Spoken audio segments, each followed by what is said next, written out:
Jared Olivas has been steeped in the world of tech his entire life. I was born and raised in Silicon Valley, so I've always been drawn to the tech industry. After working in the field for 5 years, he was happy and comfortable as a manager at a software company. The job security seemed impenetrable. For most of this year, Jared's DMs and inbox have been full of recruiters offering him higher salaries and bigger titles. July, August, I think the economy started to turn and you stop seeing as much offers going out and less activity. And then in October, we were seeing like a total nosedive. Jared became one of the thousands of unemployed tech workers in October when the company announced budget-related layoffs. He was laid off over Zoom and given 2 months severance. I think in the back of my mind, I'm calculating all my finances and making sure, like, do I have enough runway, to pay my bills, my rent, food. You're planning for the worst. According to crowdsourced website Layoffs.fyi, over 140,000 tech employees have been laid off this year. Just in the past month, Meta, Amazon, Cisco, and Twitter each laid off thousands of employees. What advice do you have to people that might have been recently laid off? First, take a moment to pause, gather your thoughts, and think about your next pivot for your career. What type of opportunity is going to help enhance your skill set and make you the most marketable?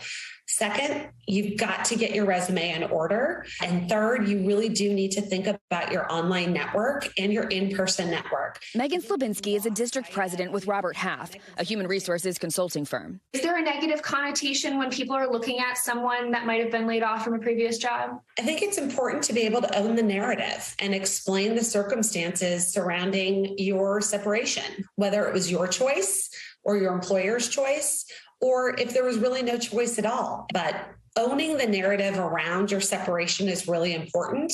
After the layoff, Jared was comforted that his fiancée still had a job. But he's in the tech industry too, and now his company also announced impending layoffs. I think they were trying to be nice, but a lot of anxiety was caused by that. For me, myself included, especially just what recently happened with Jared. I'm kind of a little nervous to know what's to happen in a couple weeks. The stress only compounding in an industry not known for its mental health support. I think one thing that people do, especially in tech, is we don't like to usually broadcast when we're not doing well. Tech workers, I typically don't think would broadcast if they're suffering, and they'll suffer in silence, unfortunately. But the reality is he's not alone. And as the economy struggles to stabilize in a post-pandemic world, there are likely many more layoffs to come. I'm 100% hopeful for the future. I definitely think the economy is going to rebound, and I think the tech industry will boom again.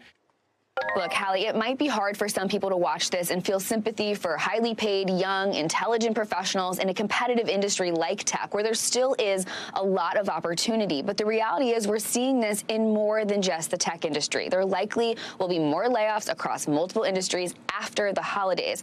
But something that's important to note, according to a Challenger Gray and Christmas report, the total number of layoffs this year is just the second lowest annually since 1993. Think about the rockiness the economy has seen since then, comparatively. And remember, as our expert noted in the piece, a layoff is likely not a reflection of you as an employee.